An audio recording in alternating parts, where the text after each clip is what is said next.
Welcome to a special edition of Jack Talk, where we'll be making tasty treats and getting an inside scoop on nutrition and study tips for finals. You won't want to miss this.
Hello and welcome to this edition of Jack Talk. I'm Megan Chase, and here today we have Kenny Douglas, the coordinator of Healthy Nacogdoches. How are you doing today, Kenny? I'm doing well. How are you? Great, thanks. So before we get into talking about Healthy Nacogdoches, we're actually going to, give the audience some snack tips this week.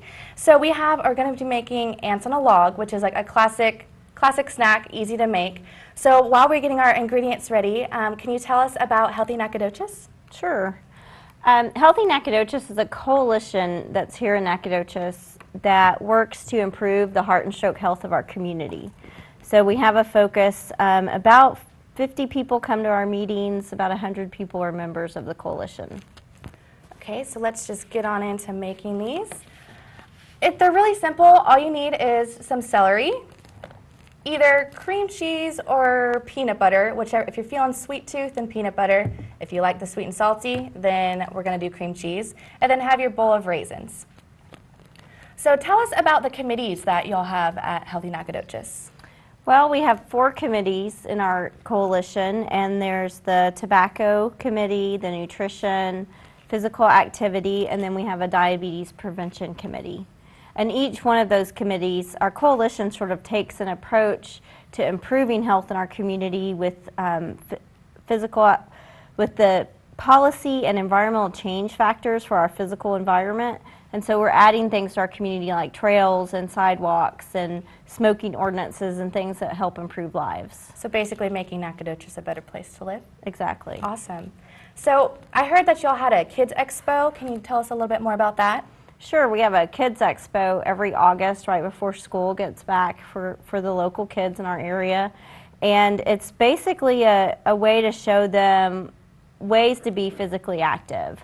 And so we bring them inside out of the heat and teach them different activities that they can do at home, what's available in our community for them. We give them school supplies as an incentive, and it's a really fun event for our local kids. That's really cool, especially for the kids in Nacogdoches.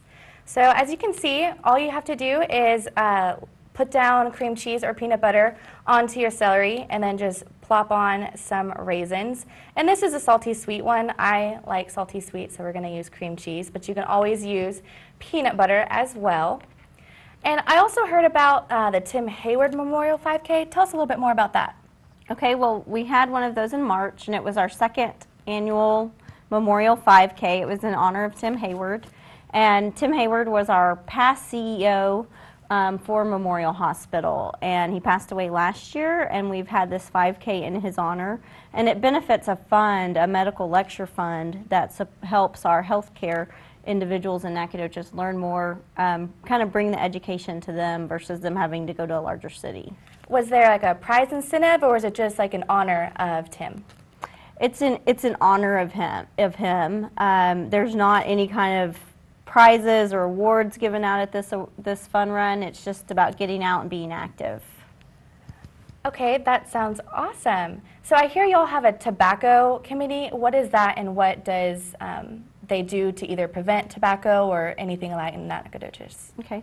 Well, the big thing that we did in 2008 was pass our smoking ordinance in Nacogdoches. So we have smoke-free bars and restaurants, and that was kind of our big thing. And then right now we're working on cessation activities to encourage people to quit using tobacco, and then also encouraging them not using it to begin with. So I know that the e-cigs or like vapor cigs are really like coming of age thing. Is that y'all striving to get away from that or promoting that kind of? Well, we don't endorse them because we don't know if they're harmful or not to individuals. They're not regulated by any federal agency. We don't know what's in the e-cigarettes, so we can't promote them as a way to, you know, some people use them to quit smoking, but it's something that we're trying to get away from those and discourage the use, and they're not even regulated as far as children can buy them and use them. You don't have to be a certain age range to use them, and that's kind of scary because it does have nicotine in it, and it still increases your blood pressure and still increases your risk for disease. So I heard that there's a dog park in Nacogdoches. Tell us a little bit about that. Well, that was one of our projects that we took on. We were kind of asked by the community to take this project on, and we opened it in November, and it's here in Nacogdoches. It's available for people to take their dogs to exercise them when they're, you know, if they're not able to. Yeah, especially because I feel like since college, or Nacogdoches is such a college town, a lot of people live in apartments and don't have the space for their dogs, so that's a really cool idea. So if you were going to make ants on the logs, what would you do? Would you use cream cheese or peanut butter? I would probably use peanut butter. Peanut butter? Because I'm a big fan of the sweet, and there's good saltiness in Exactly. that too. And it's a good source of protein. It is, lots of protein. I also, it's not so healthy, but I also like putting M&Ms on top of them. But you know, if you want to cheat, have a cheat day. So I hear that you'll have a controversial billboard up in Nacogdoches. Tell us a little bit more about that. Well, we're putting several billboards. There's different ones around Nacogdoches, but we do have one that's just not particularly attractive, and it's the spit tobacco ad.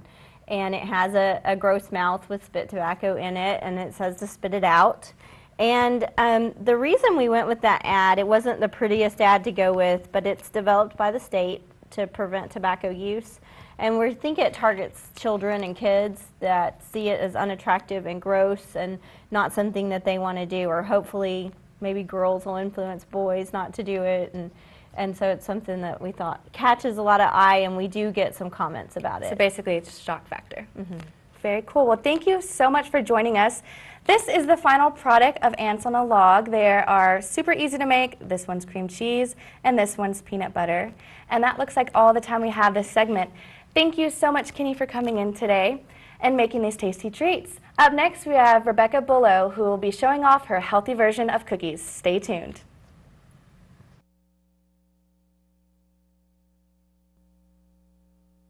Welcome back to Jack Talk. I'm here with SFA hospitality student Rebecca Blubaugh. Thanks for being here today. I'm glad to be here. Good. So going along with this whole cooking special that we have going on, tell us about your cookie creations.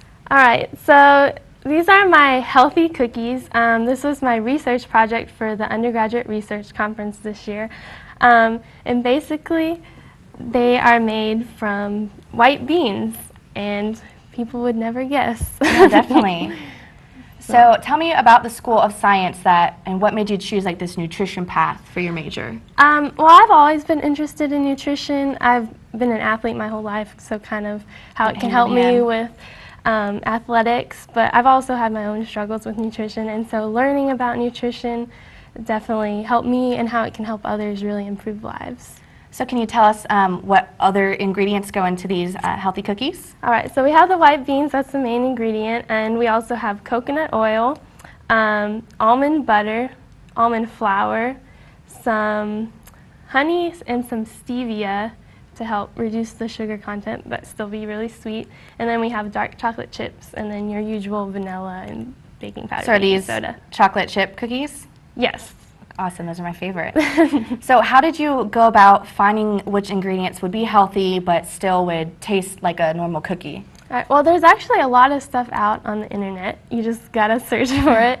And so I did pull a lot of recipes and kind of looked at them and pulled things. Most of the healthy chocolate chip cookies with beans use chickpeas. So I started out with that, but I just couldn't get the texture right with chickpeas because they're so much more like Is that the same dry thing that's in hard. hummus? Yes. So they're kind of exactly. gritty. Yeah. That's why I don't like them, Yes. the gritty and taste. So I kept getting gritty texture, and so then I was like, well, why not use a different white bean? So I decided to use Great Northern beans, but you could use any white bean. And then those recipes also used peanut butter. And that gave it a peanut butter taste, and I was like, I'm trying to get a chocolate chip cookie taste, not a peanut butter chocolate chip cookie. And so my sponsor suggested almond butter instead because it has a lot less of a nuttiness. And so I used that. And so that was just kind of my process. I started with things, and then I'd keep substituting. So basically trial and error, basically? Yeah. So how did you even come about this idea to make healthy cookies? Well, I talked to Chef Todd. I needed to do an honors contract, and he actually came up with the idea for, instead of just writing a research paper, doing this healthy alternative to meals. And I had already tried making black bean brownies, which is kind of getting more popular. And so then I was like, well, why not try these cookies with beans? And so that's kind of how it went from there. So the research process, you kind of explained like how you found the ingredients and stuff, but did you have to like go about like calorie intakes? Like how did that research process go? Oh, well, I used an app on my Yeah, iPod. there's an app for everything. Yes, that I kind of use to track my own calories and stuff, and you can create your own recipes on there. And so I would type in all the ingredients I used, and then you can divide it by the serving size. So about how many calories is one cookie well, compared to these like ones these are a little bigger than the ones I did because I used 1 tablespoon measurements. But it reduced the calories in a traditional Toll House cookie recipe.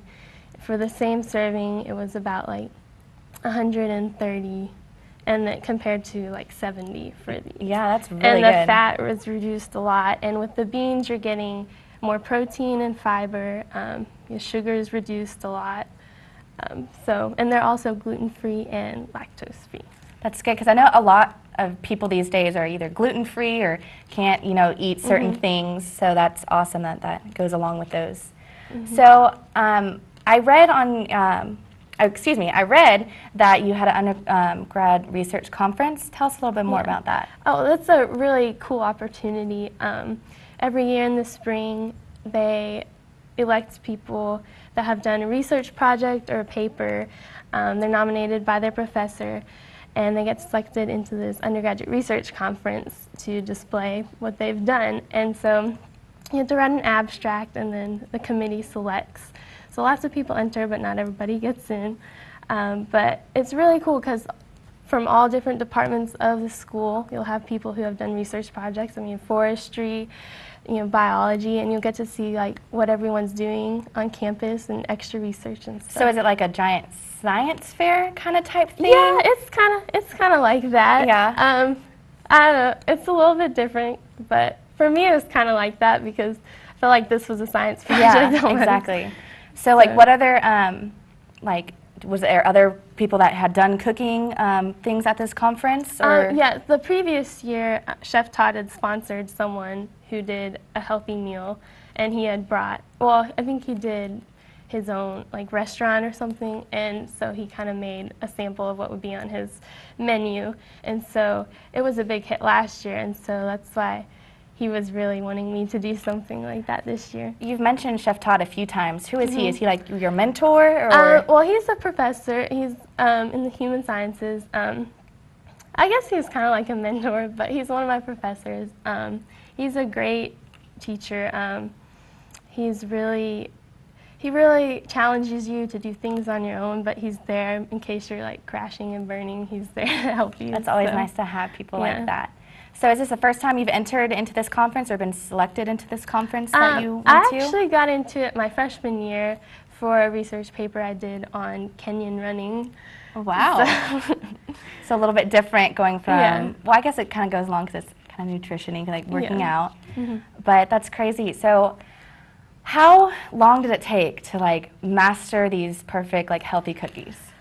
I don't even know how many times. It took a while, just trial and error, and continually developing them. I mean, I still continue to change them, tweaking them. tweak little things, and try to get Now, them there's perfect. beans. Where on earth did these beans come from? Or like, you know, like you think of cookies, you don't think of beans. Right. And I don't know, it's just something out there. People haven't been exposed to ideas of using different foods for different alternatives for foods. And if they try them, they you'll they never really know. have no, like everyone that's tried them was like, these are made out of Yeah. beans? No way. So is like the prep time, cooking time long? Are these easy to make? I actually found them a lot easier to make than traditional cookies because I threw everything in a food processor. Okay. And you just blend it, except the chocolate chips, you do that last. And then you got everything mixed up, and then from there you just put it on a baking sheet like normal, cook it for 10 minutes at 350 degrees. Well, So- that's cool. You know, I'm probably going to be making these for finals since finals are coming up. These are nutritious and healthy and a good snack to munch on. So that looks like that's all the time we have today. Thank you, Rebecca, for coming in and sharing your research on these awesome cookies. Up next in the studio, we have James Beeks, the Assistant Hall Director for Lumberjack Landing, giving tips on finals. You don't want to miss this.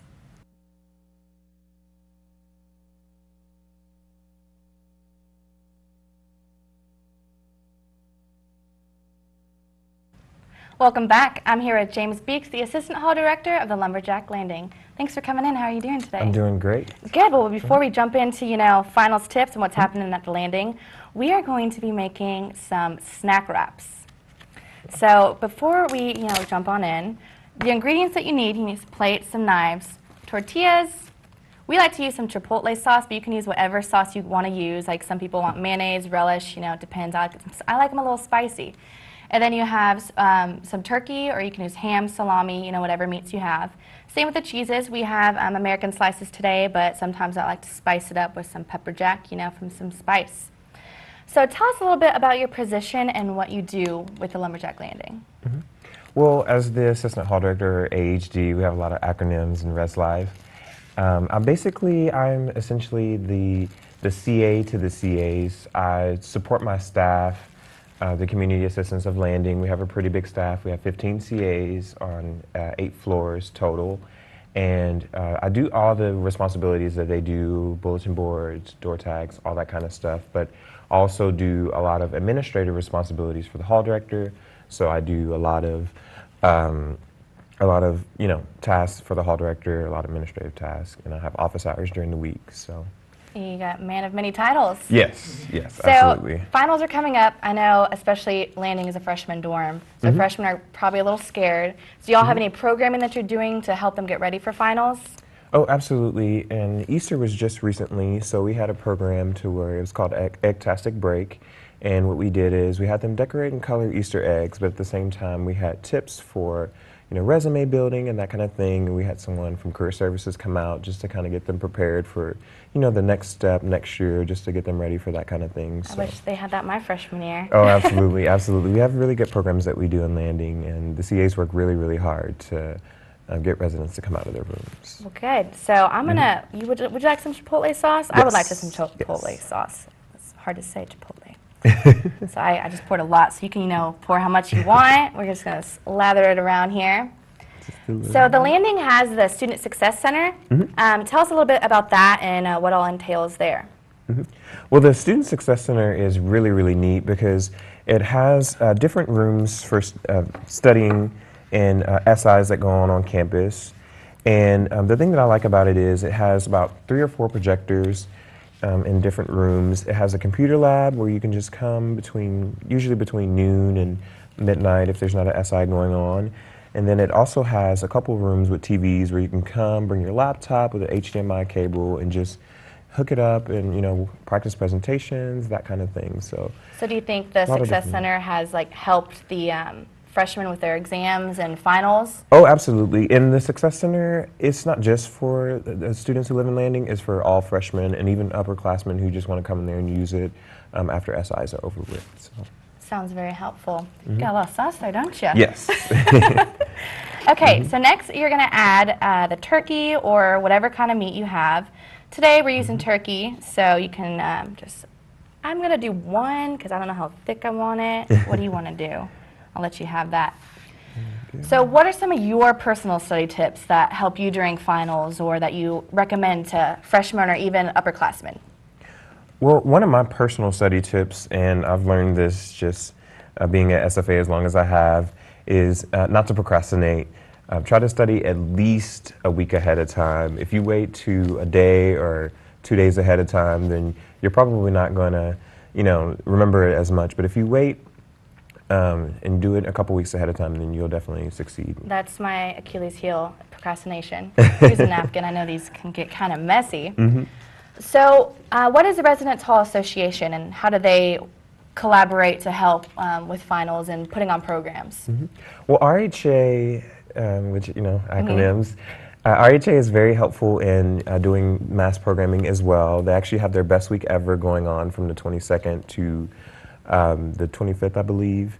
So in RHA, they do a lot of different programs, like they did Dizzy Dodgeball, they do Best Week Ever, like I said, and they also do Parents' Day, just a lot of different things to where students can get out of their room and get involved in their residence hall. So Best Day Ever, that's going on right now, correct? Yes. What are yes. some of the programs that are going on for right now? Well, actually, they have, like I mentioned, they had Silent Library, Dizzy Dodgeball. They have Splatter Beat going on the Friday of Best Week Ever, which is going to be at Lumberjack Village. And then they also have, like I said, Dizzy Dodgeball, the Silent Library, and Splatter Beat, and I think that's it.